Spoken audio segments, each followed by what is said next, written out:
Let's make some meat pies. So we'll need some red or green pepper and nicely chopped onions. We'll need some bread flour, some cooking oil, some salt, garlic powder, bisto, and some nicely chopped beef steak. So the steak has been boiling for 35 to 40 minutes. Then you chop it into small pieces.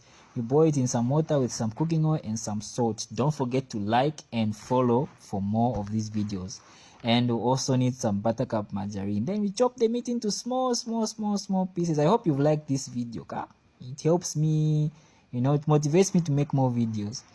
Then when you're done chopping the meat, put it back in the pot that you used to boil the meat in. Then you put in the same onions. Then you mix them for a while, for about 15-10 minutes. Then for the thickener, we'll get 1.5 tablespoons of flour, put in a cup with a full tablespoon of bisto, a bit of black pepper, and a bit of garlic powder. Don't forget to like and follow. I emphasize on liking and following and sharing. And if you have questions, please leave a comment. I'll respond when I have time. Yeah, so it's really easy to make meat pies. Nothing really complicated. These are just meat pies for home. And I hope you learn one or two things. And you open just the garlic powder and you put it in there. Then when we are done, we'll mix all the dry ingredients in the cup. Then we'll add a bit of water to make the thickener. If you have questions, please leave them in the comment section. Don't forget to like and subscribe and follow. It's very important. If you are watching on Instagram, YouTube, subscribe, leave a like. It will help me. Leave your questions in the comment section. Mention your friends so that they can learn something also. So you can see here the dry ingredients are being mixed nicely, and then we'll pour a bit of water in the cup. Then we mix again. Don't mind the video. I'm just trying to, make the best video as possible. As time goes, the videos will start getting better and better. So you mix the flour there, then you pour it into the pot. Then you continue mixing it for about 15 to 10 minutes.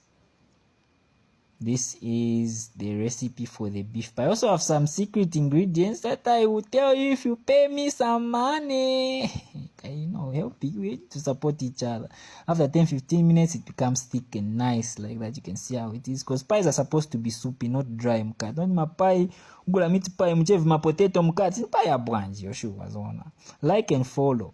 So for the dough, we'll put 8 cups of flour in the dish. When we're done, when putting the flour in the dish, use measuring cups. Very important to have measuring cups in your kitchen. Put 8 cups of flour and a teaspoon of salt.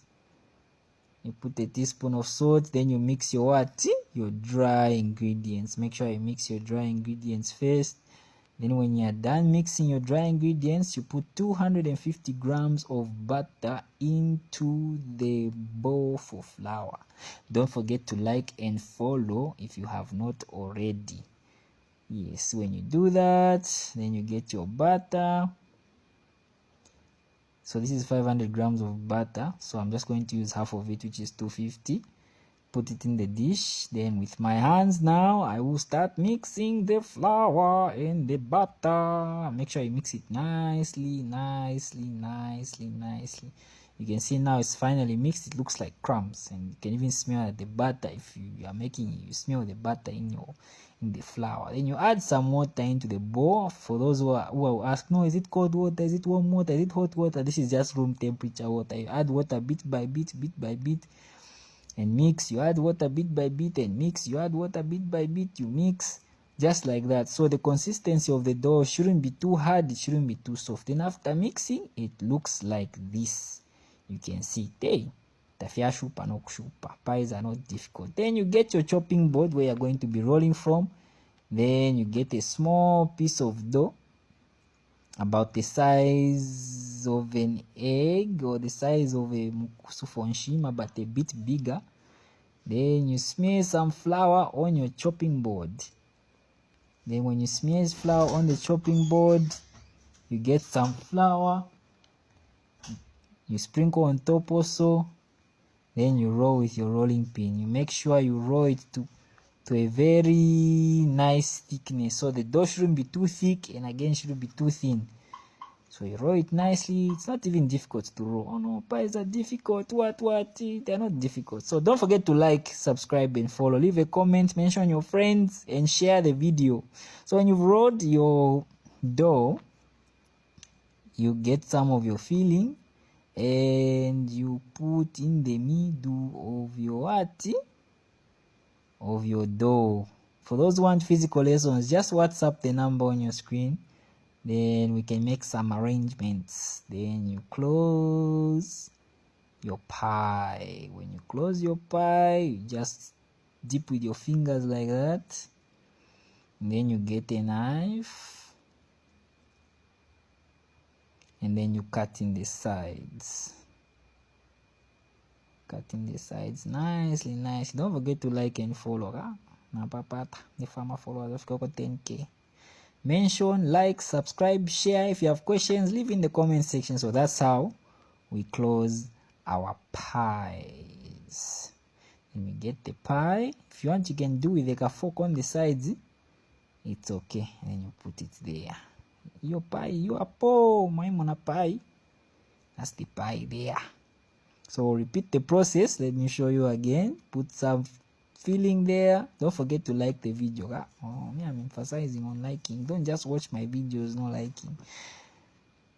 Put some filling, then you close. Then when you've closed it,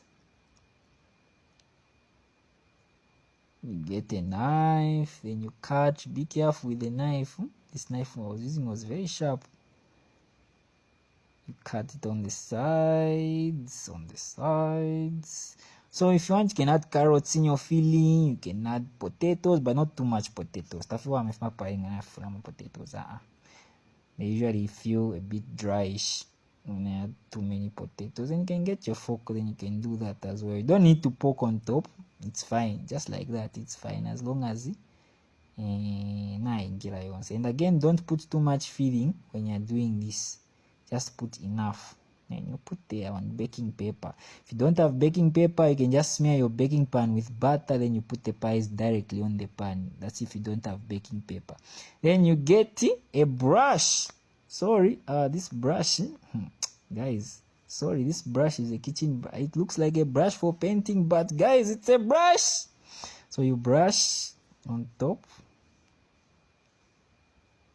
You can see here. Make sure you brush all your pies with egg, a beaten egg.